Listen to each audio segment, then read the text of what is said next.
Hi, and welcome to the channel. I'm Audrey, and in this video, I'm going to show you some of the brand new MIDI features in Studio 2.0. If you're a keyboard player, these features are great because you can play synth parts like bass lines, chords, and leads on your songs. But even if you don't play, MIDI is still a super powerful tool that lets you have more control and put your own personal spin on your songs. I'll get into all of this in the video, but first of all, let's talk about what MIDI is for anyone who doesn't know. MIDI is essentially a digital language that allows instruments and software to talk to each other. It sends data about the notes and performance rather than actual sound. So that means you can record a melody once and then freely change the instrument, the pitch, the timing, or the tempo afterwards. And that's really powerful in the context of a generative DAW like Suno Studio.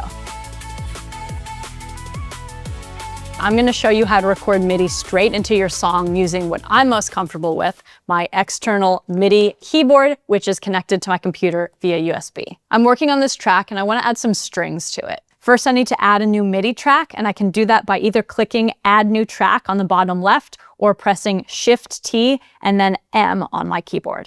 Next, I need to arm the track, which means I need to tell Studio which track I want to record on, and I'll do that by clicking on the A button on this new MIDI track.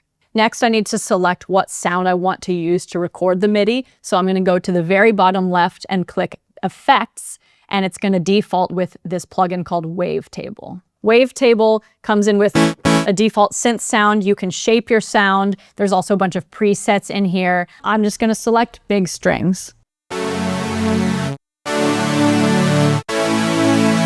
I like that. I think that's what we're going to use. To stay organized, I'm going to just rename this MIDI track by clicking on these three dots, selecting Rename Track.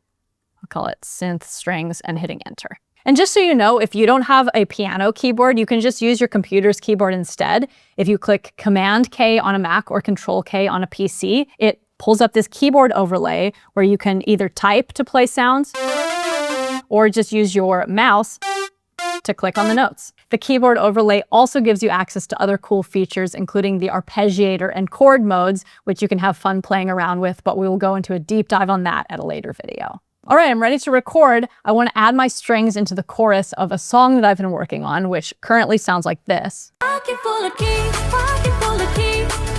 one for every place, feels like me. Pocket full of keys, more than just one place to me. We're about ready to record. Right before I do that, I can go to this top bar if I want to toggle the metronome or count in or pre-roll. There's another video on our channel about recording that dives a little more into detail about those settings if you're interested. I'm just going to select where in the song I want to start recording, and then I can either click the red record button or use the shortcut Shift-R. Let's record and play. Pocket full of keys, one for every place, feels like me. Pocket full of keys, more than just one place to me.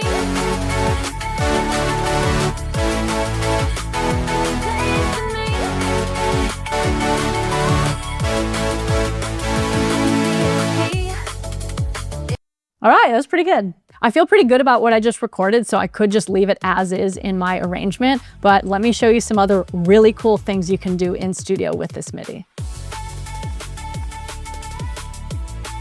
My favorite thing is that you can use the magic of Studio to create audio clips from the MIDI. So I'm going to select the MIDI I just recorded, make sure that the playhead is at the beginning of the region, and then I can click on the chat bar icon or press Enter. The chat bar might be the coolest new feature in Studio 2.0. We'll have another video going into that, but basically you can just chat with Studio and tell it to do things for you. Cover the MIDI as a grand piano sound on a new track. And then I can press the plus button and hit controls if I want to adjust the audio influence. So I'm going to turn the audio influence up in this case. All right, let's hear what we've got. Okay, that's nice. That was awesome. I just had Studio create a brand new audio from the MIDI that I gave it. But we can also go in the other direction and turn audio into MIDI using the Get MIDI tool. Let's take the synth part in the second verse, which sounds like this.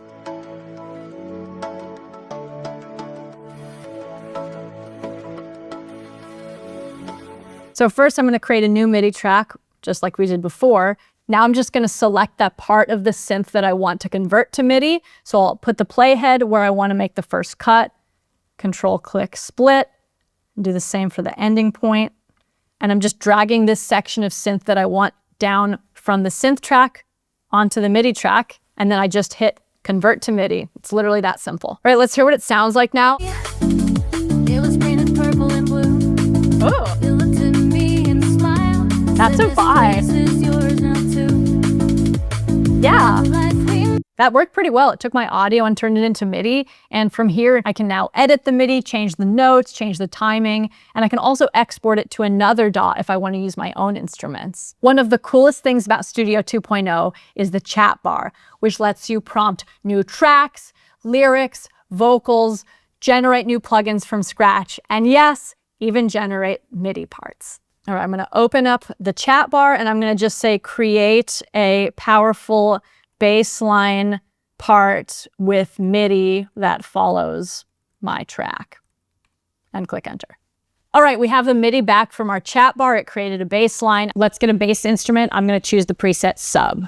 Let's listen back. pocket full of keys, pocket full of keys. One for That's great. I love that actually. Okay, so I've just shown you how to record MIDI and how to create MIDI using the chat bar. And to remind you, MIDI captures information, not actual audio, so I can go into the MIDI parts and change some things around. I'm going to double click to open up the MIDI I recorded so I can see all of the notes I played in here. I can delete any notes I don't want. I can move notes up and down to change the pitch. I can move them side to side to change the timing. Now, when I move these notes around, the default view is chromatic, meaning I can move the notes anywhere. But that can cause some problems if you move the notes outside of the scale you're working in. So a pro tip is select the key that your song is in and then set scale mode to on. And then when you move your notes around, it's going to stay within the key that your song is in. I can change the timing of my notes by moving the MIDI notes left to right, but I can tighten the timing of my whole MIDI performance using quantize. So I'm going to select all of my notes, and then I'm going to go to this quantize button, and I can select whatever timing I want. Here I'm going to do eighth notes, and it just snaps all the notes right into place. The last thing I'm going to cover is velocity, pitch bend, and modulation. So let's click on the bottom right corner on the word automation. You can think of velocity as the volume information for each MIDI note. So with that, I can just select a given note and move that up or down to change the volume. Pitch bend and modulation are continuous controls for the whole MIDI track. They let you dial in extra performance detail to your MIDI clips. So I can draw in pitch and modulation curves here, which will affect the overall sound over time. Okay, so that wraps up our MIDI and Studio 2.0 deep dive. Let us know in the comments what your favorite things about Studio 2.0 have been so far. Thanks for joining us, and we'll see you next time.